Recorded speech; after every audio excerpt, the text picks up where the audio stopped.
Hi learner, this is Tauheed Alam. Welcome to Gyan Academy. Dear learner, पिछले session में मैंने आपके साथ डिस्कस किया था कोठारी कमीशन के बारे में, उनके इम्पॉर्टेंट रिकमेंडेशंस के बारे में मैंने आपके साथ डिस्कस किया था। अगर आपने वो वीडियो नहीं देखा तो मस्ट वॉच इट, है ना। डिस्क्रिप्शन बॉक्स में मैं उसका लिंक दे दूंगा, आप हमारे यूट्यूब चैनल के प्ले लिस्ट में भी जाके देख सकते हैं, है ना। आज के इस वीडियो लेक्चर में मैं आपके साथ डिस्कस करूंगा national knowledge commission report to the nation 2006 से लेके 2009। एक बहुत इंपॉर्टेंट कमीशन है ये इंडियन एजुकेशन सेक्टर के अंदर, और इनके जरिए एजुकेशन सिस्टम के अंदर एक डायनेमिक चेंजेस लाने की कोशिश किया गया, है ना। आज इस कमीशन के बारे में हम देखेंगे कि क्या क्या रिकमेंडेशन था, कितनी डायनेमिक है, किस चीज पे ये फोकस कर रहे हैं, ये कमीशन का मेन मकसद क्या है ना। एंड टर्म ऑफ रेफरेंसेस क्या है इस कमीशन का, किस लिए लाया गया है कमीशन, राइट, है ना। एंड देन फिर इनके रिकमेंडेशंस के बारे में भी मैं आपके साथ चर्चा करूंगा। बहुत इंपॉर्टेंट है ये कमीशन। आप हमारे वीडियो के अंत तक देखें कि ये कमीशंस में क्या क्या, किस पर्सपेक्टिव में ये कमीशन लाया गया था, राइट, है ना।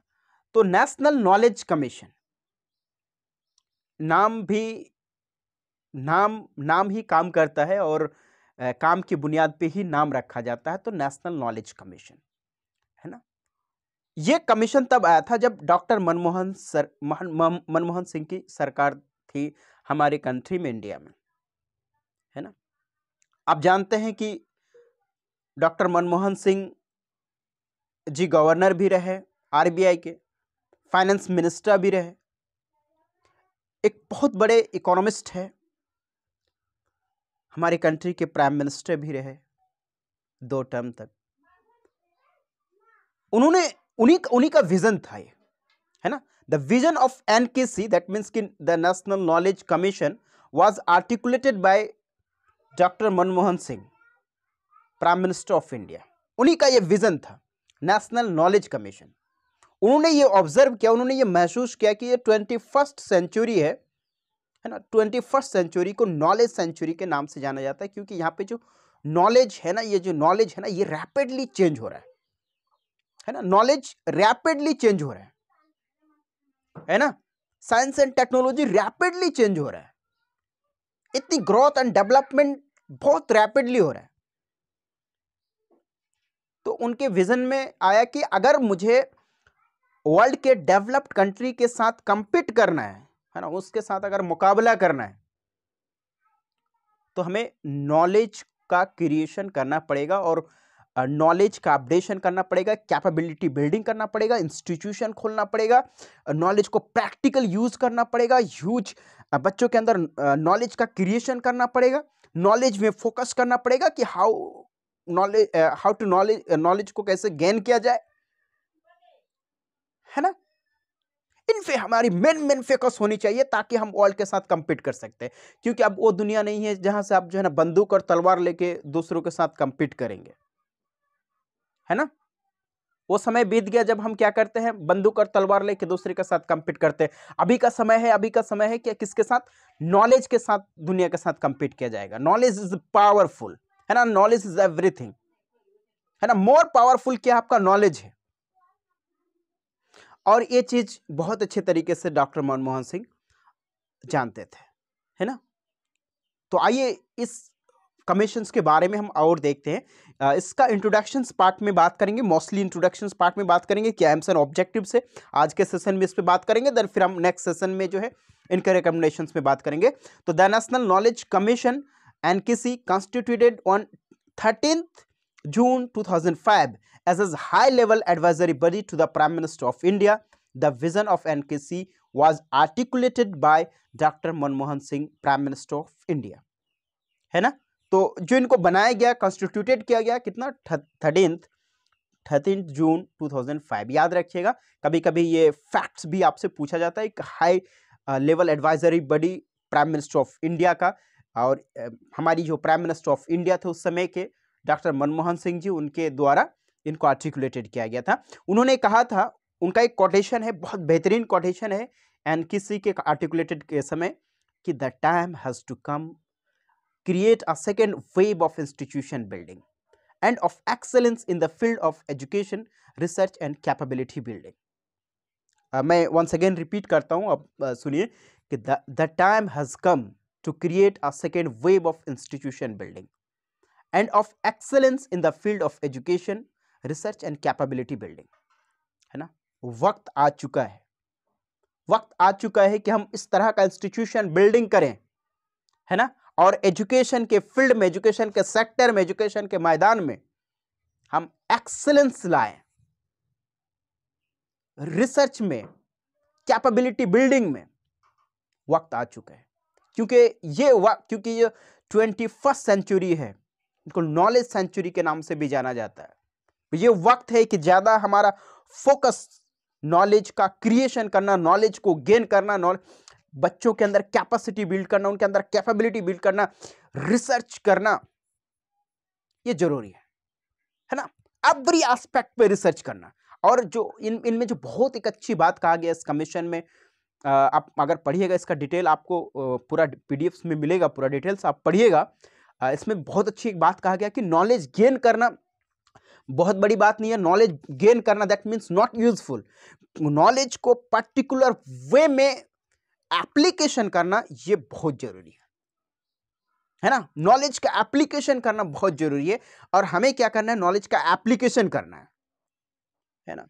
जैसे उन्होंने कई एग्जाम्पल दिया कि जैसे एग्रीकल्चर यूनिवर्सिटी से हजारों बच्चे जो है कोर्स करके बाहर निकलते हैं, पीजी की कोर्स करते हैं, यूजी की कोर्स करते हैं, पीएचडी करते हैं, बहुत सारी कोर्सेज करते हैं, लेकिन क्या वो नॉलेज का एप्लीकेशन कर पाता है ना। अगर आपके अंदर स्किल्स है, आपके अंदर नॉलेज है कि हम किस तरीके से एग्रीकल्चर के सेक्टर में ग्रोथ ज्यादा किया जाए, है ना, कैसे उपज को बेहतर किया जाए, आपके पास बहुत सारी नॉलेज है, लेकिन अगर इसका एप्लीकेशन नहीं हो रहा है, ग्रास रूट लेवल पे अगर इसका काम नहीं हो रहा है, तो उस नॉलेज का क्या फायदा, है ना, उस नॉलेज का क्या फायदा जी, है ना। तो दैट मीन्स कि we should work to it, है ना। हमें नॉलेज को क्या करना पड़ेगा, एप्लीकेशंस करने की जरूरत है ना। तो ये नेशनल नॉलेज कमीशन को जो डिजाइन किया गया था, ये 3 साल के लिए डिजाइन किया गया था। नेशनल नॉलेज कमीशन को डिजाइन किया गया था 3 साल के लिए, 2 अक्टूबर 2005 से लेके ये 2008 तक था, लेकिन ये बढ़ के जो है एक्सटेंडेड किया गया था, मार्च 2009 तक इसको एक्सटेंड किया गया था, राइट, है ना। इनके कुछ मेंबर है, मैं मेंबर के बारे में आपको बता देता हूँ कि इसके चेयरमैन कौन है, वाइस चेयरमैन कौन है, और कौन कौन इसके मेंबर थे। तो इनका जो चेयरमैन है, इस कमीशन को चेयरमैन है मिस्टर श्याम पित्रोदा, चेयरमैन है। श्याम पित्रोदा नाम सुने ही होंगे, है ना। श्याम पित्रोदा इंग्लिश ज़्यादा बोलते हैं, हिंदी बहुत कम बोलते हैं। 2019 के इलेक्शन में एक विवाद हो गया था, उनसे मीडिया ने एक सवाल पूछा था, आप लोगों को मालूम है ना, पंजाब राइट्स के बारे में। तो उन्होंने कहा था कि जो हुआ सो हुआ, है ना, हमें आगे देखना चाहिए। तो इससे बहुत बड़ी विवाद बढ़ गया था 2009 के इलेक्शन में, आम इलेक्शन में, है ना, कि कांग्रेस ऐसा स्टेटमेंट कैसे दे सकता है कि जो हुआ सो हुआ, है ना। तो बाद में उन्होंने फिर क्लैरिफिकेशन दिया कि नहीं, मेरी हिंदी स्ट्रांग नहीं है, मेरा इंटेंशन ऐसा नहीं था, मेरा पर्सपेक्टिव ऐसा नहीं था, मैं कुछ और कहना चाह रहे थे, है ना। तो दैट इज वो क्या था, आपका श्याम पित्रोदा था। श्याम पित्रोदा ही इस कमीशन का चेयरमैन था, है ना। Doctor PM Bhargava vice chairman थे, डॉक्टर PM भार्गव इस कमीशन के चेयरमैन थे। डॉक्टर प्रताप भानु मेहता मेंबर है, डॉक्टर एंड्रे बेथेल मेंबर है, doctor Ashok Ganguly, doctor Jyoti Ghosh, doctor Deepak Nayyar, mister Nandan Nilekani, ये सब क्या है, मेंबर है ना। हम अब आते हैं इस कमीशन के कुछ टर्म्स ऑफ रेफरेंस है ना। इस कमीशन का कुछ टर्म्स ऑफ रेफरेंस है, उसके बारे में हम बात करेंगे, लेकिन उससे पहले थोड़ा सा एनकेसी के बारे में कुछ आपको कंटेंट भी दे दूं, प्रोवाइड कर दूं, ताकि अगर आप एमएड में आपको लिखना हो, आपके कोर्स में हो, सिलेबस में हो, तो आपको लिखने में बेहतर हो, कहीं बोलना हो तो वो भी आपको बेहतर हो, है ना। तो इसके बारे में मैं थोड़ा सा एनकेसी के बारे में आपको मैं कंटेंट दे देता हूँ कि the 21st century has been knowledge worldwide as the knowledge century, है ना. Every nation now find itself operating in an increasingly competitive and globalized international environment where the information infrastructure, research and innovative system, education and lifelong learning and regulatory framework are crucial variables, है ना. मैंने पहले ही कहा कि 21st century जो है इसको knowledge century के नाम से जाना जाता है. ये नॉलेज सेंचुरी है ना. और एवरी नेशन रैपिडली इंक्रीज भी कर रहा है ना, अपने आप को ऑपरेट कर रहा है, इंक्रीज कर रहा है. अब नेशन क्या हो रहा है ना, अब नेशन ग्लोबलाइज्ड हो रहे हैं ना, एवरी पर्सन भी ग्लोबलाइज्ड हो रहे हैं, है ना. एक इंटरनेशनल इन्वायरमेंट क्रिएट किया जा रहा है ना. तो दैट मीन्स कि हमें हर फील्ड में, रिसर्च में, इनोवेटिव में, एप्लीकेशंस में, कैपेबिलिटी में काम करने की ज़रूरत है. इसी उद्देश्य से जो है इस कमीशन को लाया गया था. टर्म्स ऑफ रेफरेंस है इस कमीशन का. टर्म्स ऑफ रेफरेंस आज की क्लासेस में देख लेते हैं, बाकी रिकमेंडेशन हम बाद की क्लासेस में देखेंगे. Terms of references as per government notification of 13 June 2005 the following are the terms of reference of the knowledge commission and case है ना. क्या क्या टर्म्स ऑफ रेफरेंस है, बहुत इंपॉर्टेंट है. अगर टर्म्स ऑफ रेफरेंसेस को देखेंगे तो इससे आपको मालूम चलेगा कि इस कमीशन का मकसद क्या था, राइट. तो टर्म्स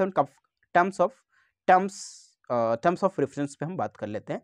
पहला है build excellence in the educational system to meet the knowledge challenges of 21st century and increase India's competitive advantage in the field of education, है ना. क्या क्या जो चैलेंज है 21st सेंचुरी के इन रिस्पेक्टिव ऑफ नॉलेज, उनको meet किया जाए, उसको अचीव किया जाए, उसको हासिल किया जाए, है ना. आज कंपटीशन किस पे है जी. आज के जो इस ड्यूरेशंस में, आज के इस समय में कंपटीशन किस में है? नफरत फैलाने की कंपटीशन है. हम दूसरे कंट्री से हम अपने आप को आगे कैसे कर सकते हैं? बंदूक लेके खड़े हो जाए, दूसरे कंट्री से आगे हो जाएंगे आप? नहीं. अगर किसी भी कंट्री को एम्पावर कर सकता है, अगर किसी कंट्री को डेवलप कर सकता है, ये नॉलेज कर सकता है ना. और हमें हमारी कंट्री का जो मेन पर्पस होना चाहिए ना, चैलेंज द नॉलेज, इसको अचीव करना है, इसको अचीव करना है. ये गारंटी है, वेरी लॉजिकल आर्ग्यूमेंट, ये वेरी लॉजिकल है, ये फैक्ट्स है कि आप कितनों भी कोशिश कर लें, अदर चीजों पे जो साइंटिफिक नहीं है, आपकी कंट्री आगे नहीं बढ़ सकता है. ये साइंटिफिक है. और आपकी कंट्री को अगर डेवलप बनाना है, इंपावर करना है, आगे लेके जाना है, विश्व गुरु बनाना है, अगर हमारी सोच है विश्व गुरु बनाना, तो ये ही पर्सपेक्टिव में बना सकते हैं कि आपके नॉलेज को इंपावर किया जाए, नॉलेज की जो चैलेंजेस है उसको अचीव किया जाए, है ना. हमारे देश की महान जनता, है ना, 140 करोड़ लोग, और उसमें से अभी के टाइम में 3-4 करोड़ जो है बेरोजगार, जिसके पास कुछ स्किल नहीं है, या गवर्नमेंट उसको जॉब नहीं दे रही है. हम ऐसे विश्व गुरु बनेंगे, है ना. थिंक अबाउट इट, ऐसे हम विश्व गुरु बनेंगे, है ना. This is not negative attitude, this is a criticism of the system, right. This the facts. We compete, हम क्या कहते हैं, हम दूसरों को हरा सकते हैं ना, और हम दुनिया में टॉप कर सकते हैं, हम विश्व गुरु बन सकते हैं. बट कैसे बनेंगे? थिंक इट ना, सोचिए थोड़ा कि हम कैसे बनेंगे, राइट. तो बाय नॉलेज, है ना. Second point, promote creation of knowledge in social science and technology laboratory. Promote creation of knowledge in science and technology, है ना. इस कमीशन में कहा गया कि जो साइंस एंड टेक्नोलॉजी को जो लैबोरेटरीज है उसको प्रमोट कीजिए कि वो नॉलेज का क्रिएशन करें, नए नॉलेज का क्रिएशन करें, इनोवेटिव आए, डिस्कवरीज करें, ये सारी चीज करें ताकि हम दुनिया के साथ कंपीट कर सके, है ना. तो प्रमोट कीजिए जितनी भी लैबोरेटरीज है, लैबोरेटरी में जो स्टूडेंट्स है, जो साइंटिस्ट है, जो प्रोफेसर है, उनको क्या कीजिए, एनकरेज कीजिए, उनको प्रमोट कीजिए. वहां पे जितनी फैसिलिटीज अवेलेबल होनी चाहिए, सारी फैसिलिटीज वहां पे प्रोवाइड किया जाए ताकि नॉलेज का क्रिएशन किया जा सके जी. नॉलेज का क्रिएशन किया जा सके, और नॉलेज का क्रिएशन होगा तभी हमारी देश आगे बढ़ेगा, अदरवाइज नहीं बढ़ेगा ना। हाँ जी, ये इलॉजिकल आर्ग्यूमेंट दे के आपकी देश आगे बढ़ेगी क्या? है ना, साइंटिफिक बनिए, थोड़ा सोचिए, है ना, साइंटिफिक होगा तभी हम बढ़ सकते हैं, ना तो सब बेकार है ना। आपकी भावना, आपका इमोशंस, है ना, आपकी आस्था, ये सबसे कंट्री आगे नहीं बढ़ सकती है ना। हाँ, इससे स्टेबिलिटी आएगी। ओके, चलिए, improve the management of institution engaged in intellectual property rights, है ना। ये एक आपका ये भी आपका टर्म्स ऑफ रेफरेंस है। एक और मैं आपको बता देता हूँ कि promote knowledge application in agriculture and industry. इससे पहले ही मैं बताया था कि नॉलेज तभी आपका यूजफुल है, तभी आपका इंपॉर्टेंट है, वैल्यूबल है, जब उसका एप्लीकेशन किया जाए। तो promote knowledge application in agriculture in and industry, promote the use of knowledge capabilities in making government an effective, transparent and accountable service provider to the citizens, and promote widespread sharing of knowledge to maximize public benefit, है ना।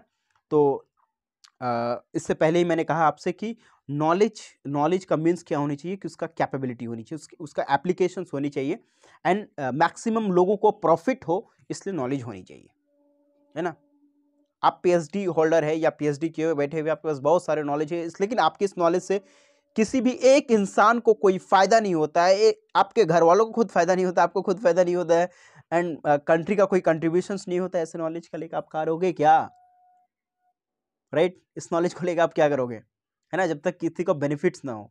तो knowledge का main directly यही होनी चाहिए कि आपके पास जो नॉलेज है उसका बेनिफिट होनी चाहिए, है ना, राइट। तो ये आपका टर्म्स ऑफ रेफरेंसेस है। उसके बाद फिर एक नॉलेज पेंटागन दिया गया था, इस पे हम डिटेल चर्चा करेंगे, बट मैं सिर्फ आपको बता देता हूँ कि नॉलेज पेंटागन की बात किया गया था। पेंटागन मतलब फिफ्थ जो कोन का एक शेप होता है उसको पेंटागन कहते हैं। इसमें पेंटागन में एक्सेस है, कॉन्सेप्ट्स है, एप्लीकेशंस है, क्रिएशन है, सर्विस है। इसके बारे में मैं डिटेल्स नेक्स्ट क्लासेस में करेंगे। क्या है access, concepts and application, service and creation, then फिर हम रिकमेंडेशंस पे बात करेंगे, है ना। बहुत बहुत धन्यवाद for watching this video, and follow करते रहिए हमारे यूट्यूब चैनल।